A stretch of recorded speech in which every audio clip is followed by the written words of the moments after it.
అసలు సమస్య సాధారణమైన సమస్య, అతి స్థానిక సమస్య, అతి చిన్న సమస్య. ఇద్దరి మధ్య వివాదం అంత రావాల్సిన అవసరమే లేదు. ఆర్టీపీపీ ప్లయాసు రెండు రకాలు, డ్రై ప్లయాసు, వెట్ ప్లయాసు.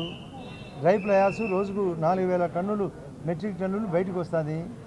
14 రకాల కంపెనీలు 416 రూపాయలు రేటుతో తీసుకొని పోతారు. ఎక్కడ సమస్య రాలే. 416 రూపాయలు మెట్రిక్ టన్ను ఖరీదుతో. మరొకటి వెట్ ప్లయాసు, కాంపౌండ్ వాళ్ళు బయట, అది పాండులో ఒక గుంతలో పడుతుంది. అది ఫ్రీ, లోకల్ అవసరాలకు, రోడ్ల అవసరాలకు, కొందరు ఫ్యాక్టరీల అవసరాలకు. ఆ విధంగా జరిగేది.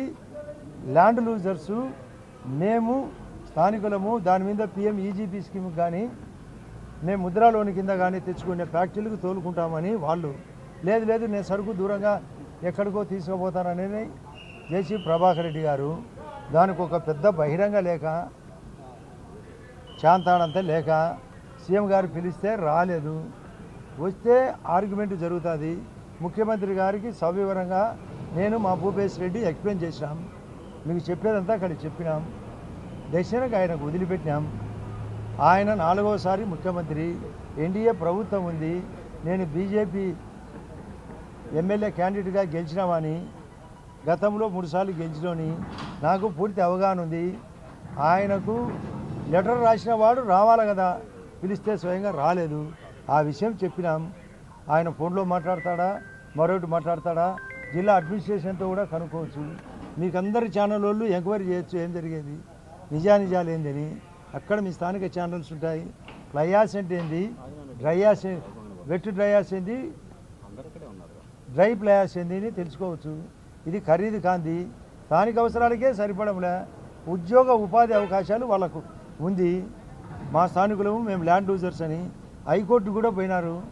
హైకోర్టులో కూడా మళ్ళీ 5వ తేదీకి వాయిదా పడింది. అవకాశం వాళ్ళకి కలిగేయాలా. ఉద్యోగం అంటే డైరెక్ట్ జాబు. దాదాపు 300 మందికి ఇంకా ఉద్యోగ అవకాశాలు పెండింగ్ ఉన్నాయి. వాళ్ళు కోర్టుకు పోయినారు. అదే కాకుండా ఇది ఉపాధి, ఇది ట్రాన్స్పోర్ట్ ఉపాధి. ప్లస్ దాన్ని అడ్డపెట్టి ప్లయాస్ బ్రిక్స్ తయారు చేసుకోవచ్చు.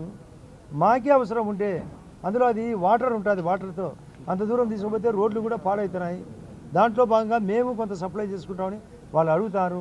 వాళ్ళకు సపోర్ట్గా నిలబడాల్సిన అవసరం స్థానిక ఎమ్మెల్యేగా నాకుంది, ప్రభుత్వానికి కూడా ఉంది. స్థానిక అవసరాలకు తర్వాతనే, స్థానికులకు తర్వాతనే మరొకరికి. కాబట్టి దీన్ని దృష్టిలో పెట్టుకొని అంతా సామరస్యంగా సీఎం గారికి సౌకర్యంగా 10 నిమిషాలు చర్చ జరిగింది, చెప్పినాం. ఆయనకు డెసిషన్ వదిలిపెట్టాం.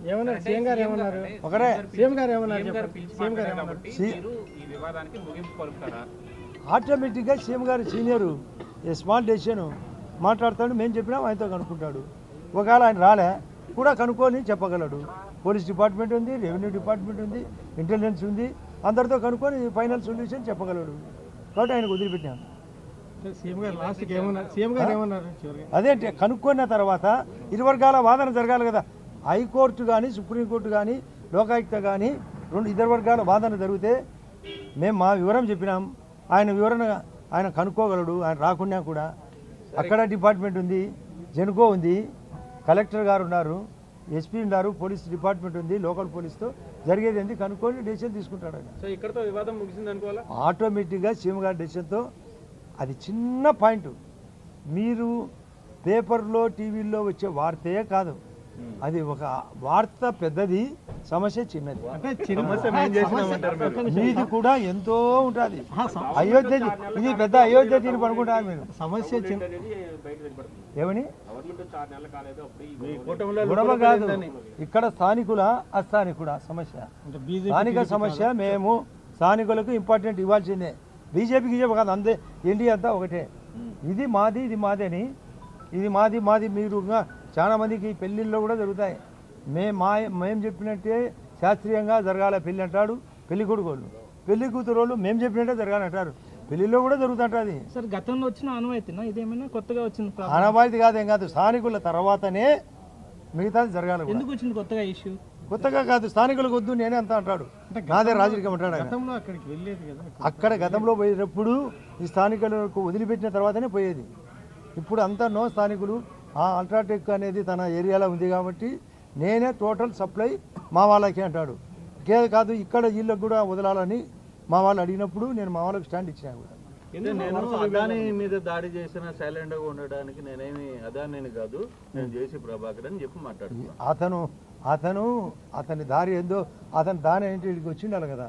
ఇంత లెటర్ రాస్తే ఏమొస్తుందట, రావాలి కదా. పిలిచినాడు సీఎం గారు, 4వ సీఎం, వాళ్ళ కొడుకు అస్మిత్ రెడ్డి రావచ్చు కదా.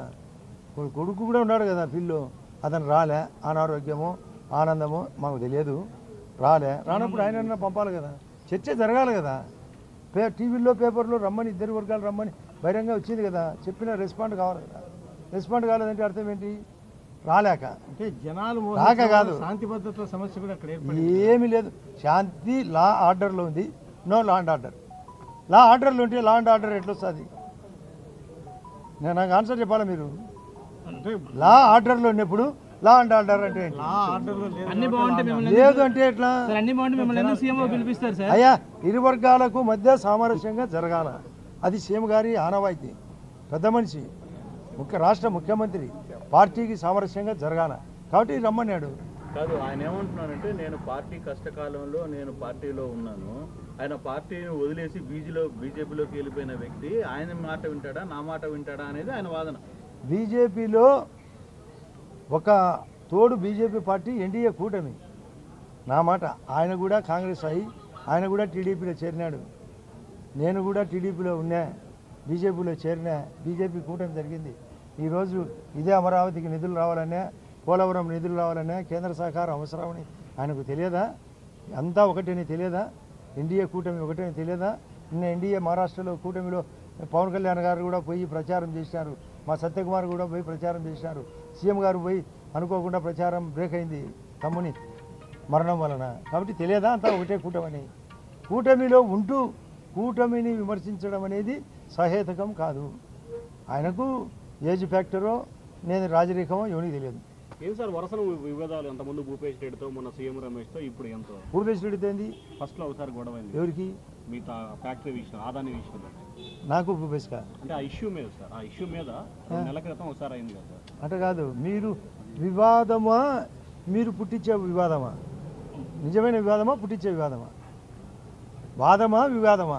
వివాదాలకి ఎందుకు ఆదినారాయణ రెడ్డి కేంద్రీకృతం?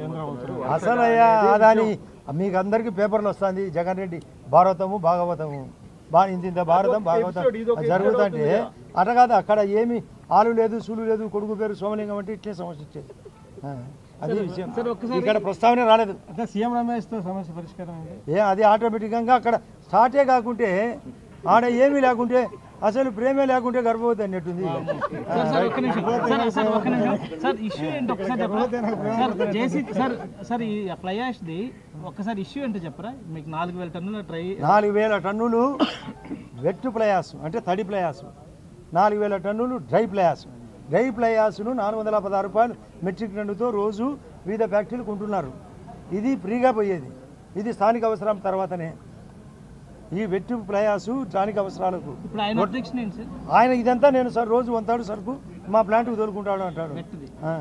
అది కానిపోయింది కదా. ఆదాయం కోసం కూడా చేస్తున్నాడు. అది ఆదాయం కాదు, అతనికి అక్కడ వాళ్ళ మధ్య సామరస్యమో మరొకటో అది ఆయన అడగాలి.